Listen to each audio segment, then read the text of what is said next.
Chapter 21. Laurie makes mischief and Joe makes peace.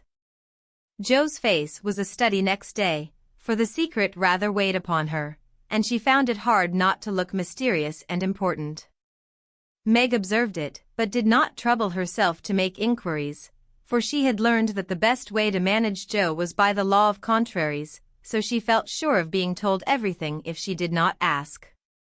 She was rather surprised, therefore, when the silence remained unbroken, and Joe assumed a patronizing air, which decidedly aggravated Meg, who in turn assumed an air of dignified reserve and devoted herself to her mother. This left Joe to her own devices, for Mrs. March had taken her place as nurse, and bade her rest, exercise, and amuse herself after her long confinement. Amy being gone, Laurie was her only refuge, and much as she enjoyed his society, she rather dreaded him just then, for he was an incorrigible tease, and she feared he would coax the secret from her. She was quite right, for the mischief-loving lad no sooner suspected a mystery than he set himself to find it out, and led Joe a trying life of it. He wheedled, bribed, ridiculed, threatened, and scolded, affected indifference that he might surprise the truth from her, declared he knew, then that he didn't care, and at last, by dint of perseverance, he satisfied himself that it concerned Meg and Mr. Brooke. Feeling indignant that he was not taken into his tutor's confidence, he set his wits to work to devise some proper retaliation for the slight. Meg meanwhile had apparently forgotten the matter and was absorbed in preparations for her father's return, but all of a sudden a change seemed to come over her, and, for a day or two, she was quite unlike herself. She started when spoken to, blushed when looked at, was very quiet, and sat over her sewing, with a timid, troubled look on her face. To her mother's inquiries she answered that she was quite well, and Joe's she silenced by begging to be let alone. She feels it in the air, love, I mean, and she's going very fast. She's got most of the symptoms, is twittery and cross, doesn't eat, lies awake, and mopes in corners. I caught her singing that song he gave her, and once she said John, as you do, and then turned as red as a poppy. Whatever shall we do, said Joe, looking ready for any measures, however violent. Nothing but wait. Let her alone, be kind and patient, and father's coming will settle everything, replied her mother. Here's a note to you, Meg, all sealed up. How odd. Teddy never seals mine, said Joe next day, as she distributed the contents of the little post office. Mrs. March and Joe were deep in their own affairs, when a sound from Meg made them look up to see her staring at her note with a frightened face. My child, what is it? Cried her mother, running to her, while Joe tried to take the paper which had done the mischief. It's all a mistake, he didn't send it. Oh, Joe, how could you do it? And Meg hid her face in her hands, crying as if her heart were quite broken. Me? I've done nothing. What's she talking about? Cried Joe, bewildered. Meg's mild eyes kindled with anger as she pulled a crumpled note from her pocket and threw it at Joe, saying reproachfully, You wrote it, and that bad boy helped you. How could you be so rude, so mean, and cruel to us both?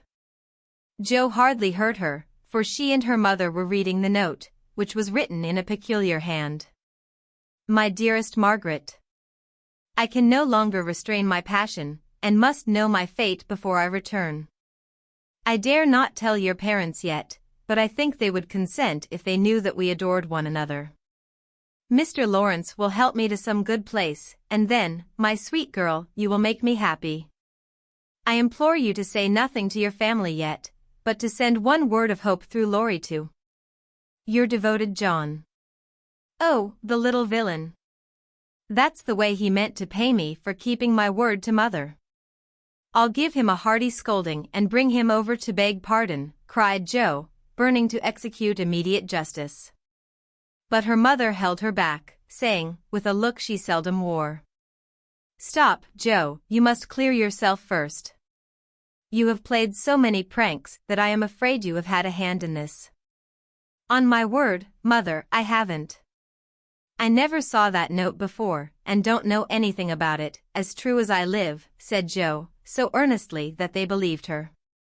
If I had taken part in it, I'd have done it better than this, and have written a sensible note. I should think you'd have known Mr. Brooke wouldn't write such stuff as that, she added, scornfully tossing down the paper. It's like his writing, faltered Meg, comparing it with the note in her hand. Oh, Meg, you didn't answer it, cried Mrs. March quickly. Yes, I did, and Meg hid her face again, overcome with shame. Here's a scrape. Do let me bring that wicked boy over to explain and be lectured. I can't rest till I get hold of him. And Joe made for the door again. Hush. Let me handle this, for it is worse than I thought. Margaret, tell me the whole story, commanded Mrs. March, sitting down by Meg, yet keeping hold of Joe, lest she should fly off. I received the first letter from Laurie, who didn't look as if he knew anything about it, began Meg, without looking up. I was worried at first and meant to tell you, then I remembered how you liked Mr. Brooke, so I thought you wouldn't mind if I kept my little secret for a few days. I'm so silly that I liked to think no one knew, and while I was deciding what to say, I felt like the girls in books, who have such things to do. Forgive me, Mother, I'm paid for my silliness now. I never can look him in the face again. What did you say to him? Asked Mrs. March. I only said I was too young to do anything about it yet, that I didn't wish to have secrets from you, and he must speak to Father. I was very grateful for his kindness, and would be his friend, but nothing more, for a long while. Mrs. March smiled, as if well pleased, and Joe clapped her hands, exclaiming, with a laugh, you are almost equal to Caroline Percy, who was a pattern of prudence. Tell on, Meg. What did he say to that? He writes in a different way entirely, telling me that he never sent any love letter at all, and is very sorry that my roguish sister, Jo, should take liberties with our names. It's very kind and respectful, but think how dreadful for me. Meg leaned against her mother, looking the image of despair, and Jo tramped about the room, calling Laurie names. All of a sudden she stopped, caught up the two notes, and after looking at them closely, said decidedly, I don't believe Brooke ever saw either of these letters. Teddy wrote both, and keeps yours to crow over me with because I wouldn't tell him my secret. Don't have any secrets, Jo. Tell it to Mother and keep out of trouble, as I should have done, said Meg warningly. Bless you, child. Mother told me. That will do, Jo. I'll comfort Meg while you go and get Laurie. I shall sift the matter to the bottom and put a stop to such pranks at once. Away ran Jo, and Mrs. March gently told Meg Mr. Brooke's real feelings. Now, dear, what are your own? Do you love him enough to wait till he can make a home for you, or will you keep yourself quite free for the present?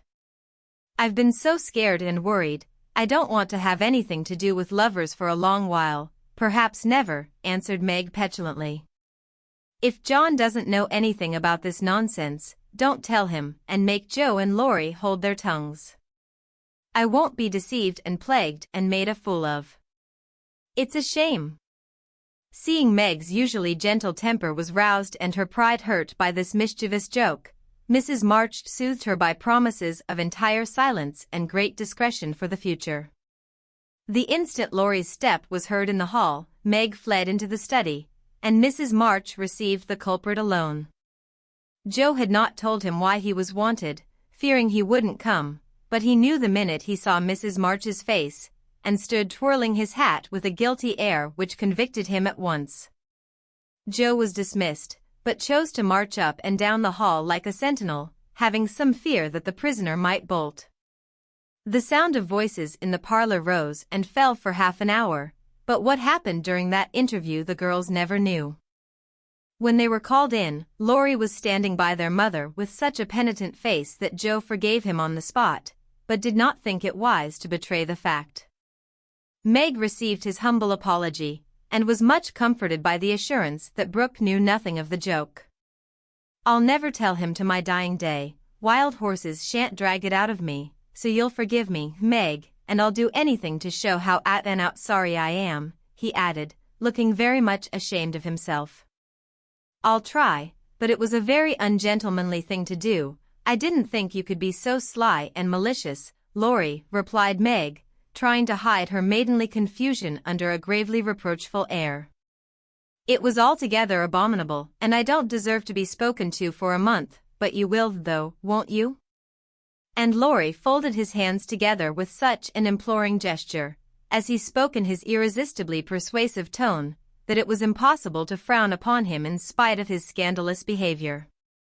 Meg pardoned him, and Mrs. March's grave face relaxed, in spite of her efforts to keep sober, when she heard him declare that he would atone for his sins by all sorts of penances, and abase himself like a worm before the injured damsel. Jo stood aloof, meanwhile, trying to harden her heart against him, and succeeding only in primming up her face into an expression of entire disapprobation. Laurie looked at her once or twice, but as she showed no sign of relenting, he felt injured, and turned his back on her till the others were done with him, when he made her a low bow and walked off without a word. As soon as he had gone, she wished she had been more forgiving, and when Meg and her mother went upstairs, she felt lonely and longed for Teddy. After resisting for some time, she yielded to the impulse, and armed with a book to return, went over to the big house. "Is Mr. Lawrence in?" asked Jo, of a housemaid, who was coming downstairs.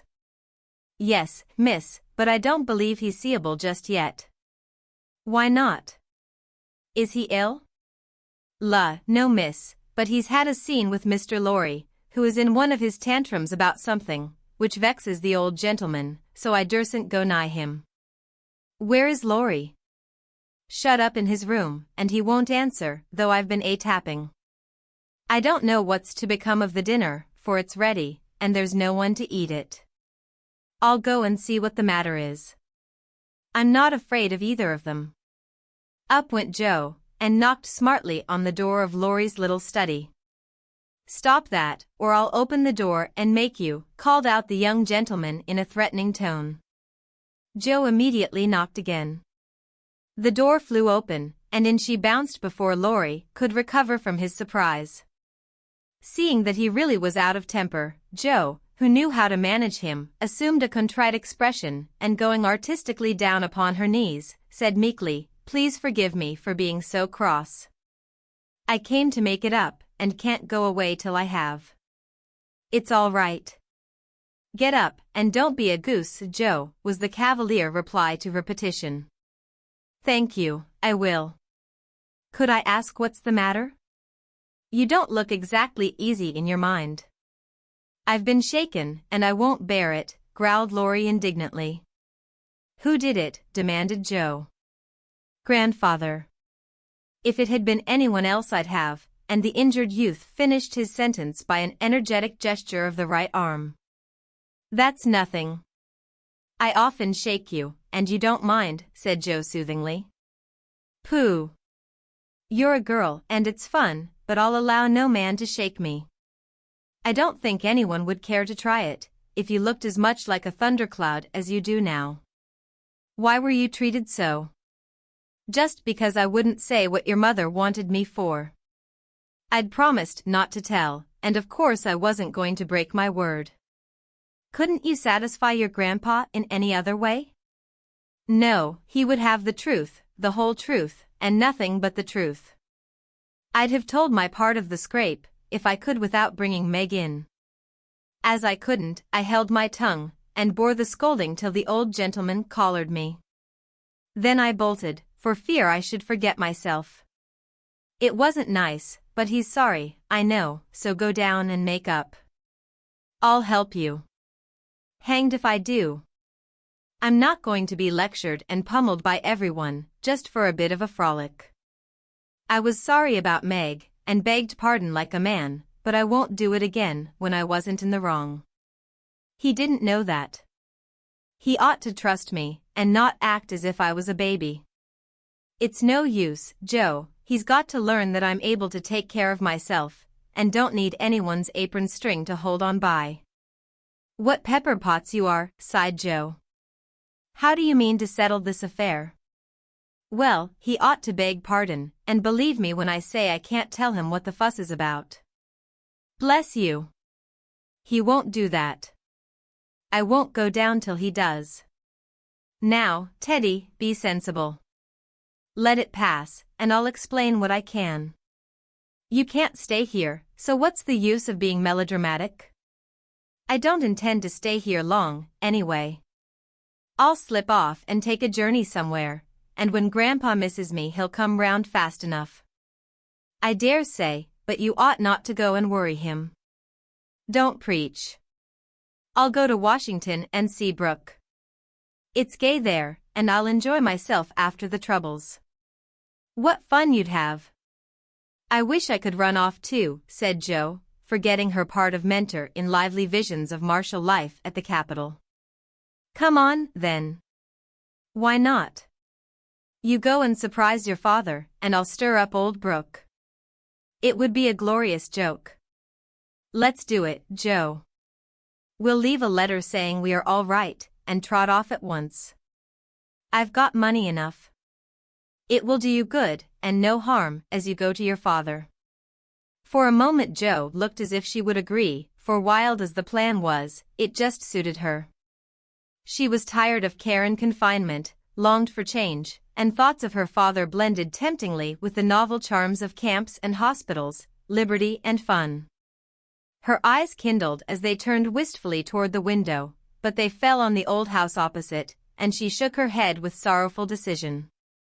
If I was a boy, we'd run away together, and have a capital time, but as I'm a miserable girl, I must be proper and stop at home. Don't tempt me, Teddy, it's a crazy plan.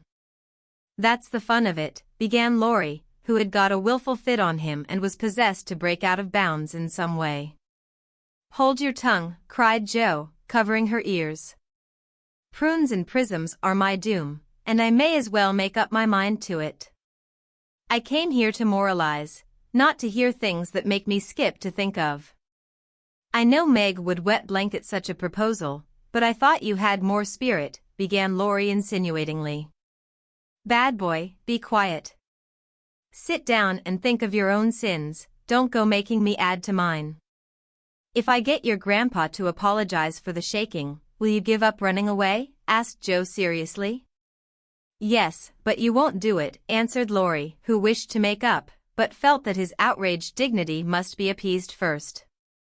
If I can manage the young one, I can the old one, muttered Jo, as she walked away, leaving Laurie bent over a railroad map with his head propped up on both hands.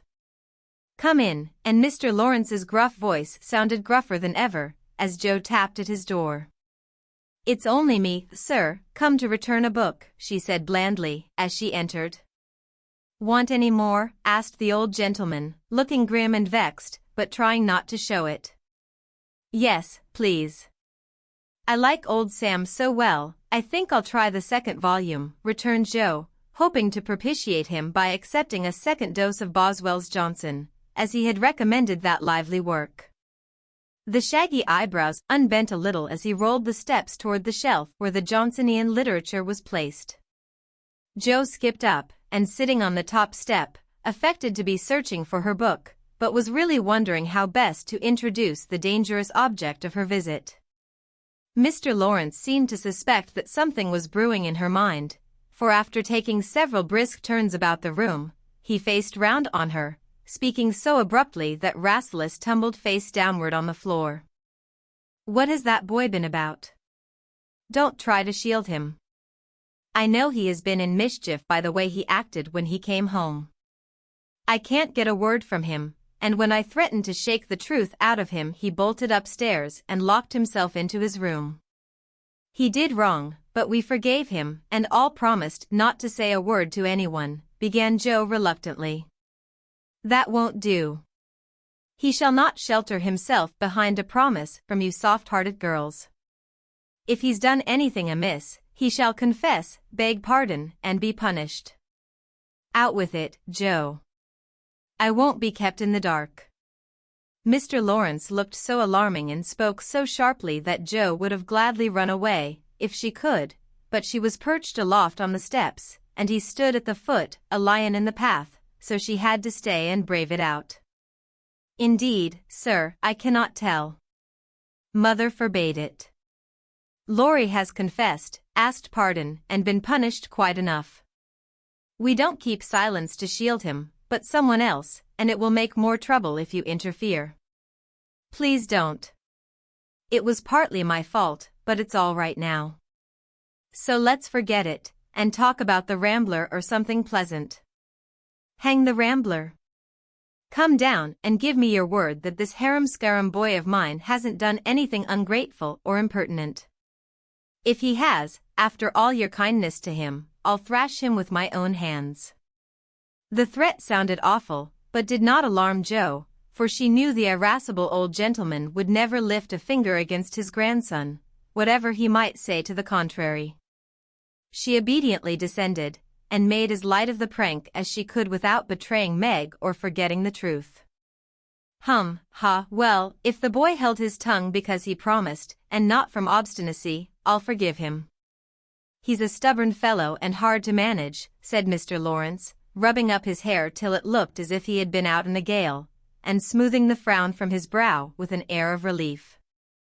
So am I, but a kind word will govern me when all the king's horses and all the king's men couldn't, said Jo, trying to say a kind word for her friend, who seemed to get out of one scrape only to fall into another. You think I'm not kind to him, hey? Was the sharp answer. Oh, dear no, sir. You are rather too kind sometimes, and then just a trifle hasty when he tries your patience. Don't you think you are?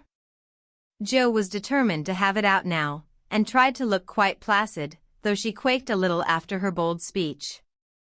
To her great relief and surprise, the old gentleman only threw his spectacles onto the table with a rattle and exclaimed frankly, "You're right, girl, I am. I love the boy, but he tries my patience past bearing, and I know how it will end if we go on so. I'll tell you, he'll run away." Jo was sorry for that speech the minute it was made. She meant to warn him that Laurie would not bear much restraint, and hoped he would be more forbearing with the lad. Mr. Lawrence's ruddy face changed suddenly, and he sat down, with a troubled glance at the picture of a handsome man, which hung over his table. It was Laurie's father, who had run away in his youth, and married against the imperious old man's will. Jo fancied he remembered and regretted the past, and she wished she had held her tongue. He won't do it unless he is very much worried, and only threatens it sometimes, when he gets tired of studying. I often think I should like to, especially since my hair was cut, so if you ever miss us, you may advertise for 2 boys and look among the ships bound for India.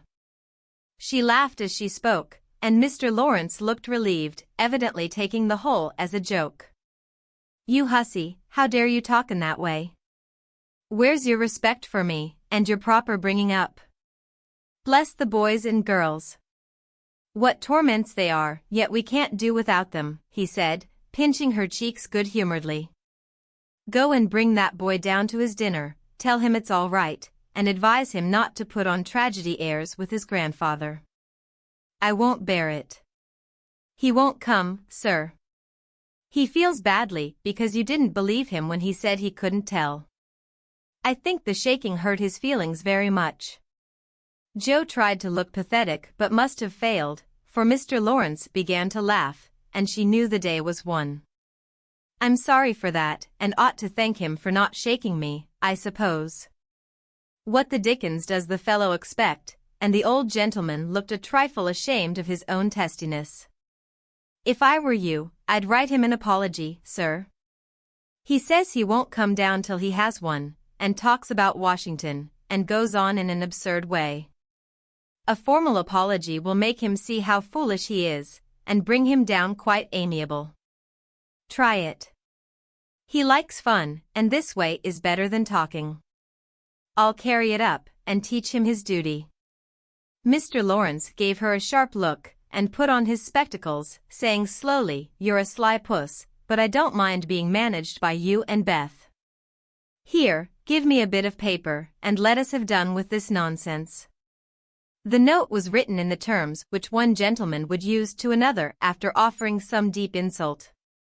Jo dropped a kiss on the top of Mr. Lawrence's bald head, and ran up to slip the apology under Laurie's door, advising him through the keyhole to be submissive, decorous, and a few other agreeable impossibilities.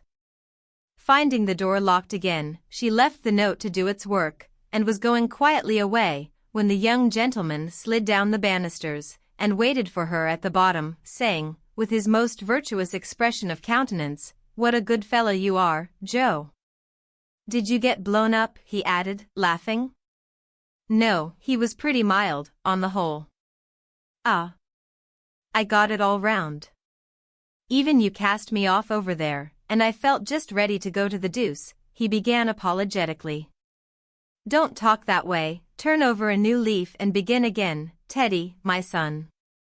"I keep turning over new leaves, and spoiling them, as I used to spoil my copybooks, and I make so many beginnings there never will be an end," he said dolefully. "Go and eat your dinner, you'll feel better after it." Men always croak when they are hungry, and Joe whisked out at the front door after that.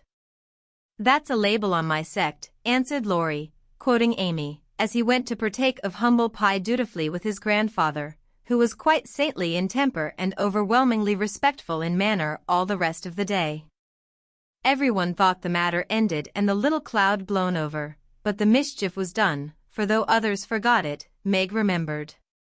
She never alluded to a certain person, but she thought of him a good deal, dreamed dreams more than ever, and once Joe, rummaging her sister's desk for stamps, found a bit of paper scribbled over with the words, "Mrs. John Brooke," whereat she groaned tragically and cast it into the fire, feeling that Laurie's prank had hastened the evil day for her.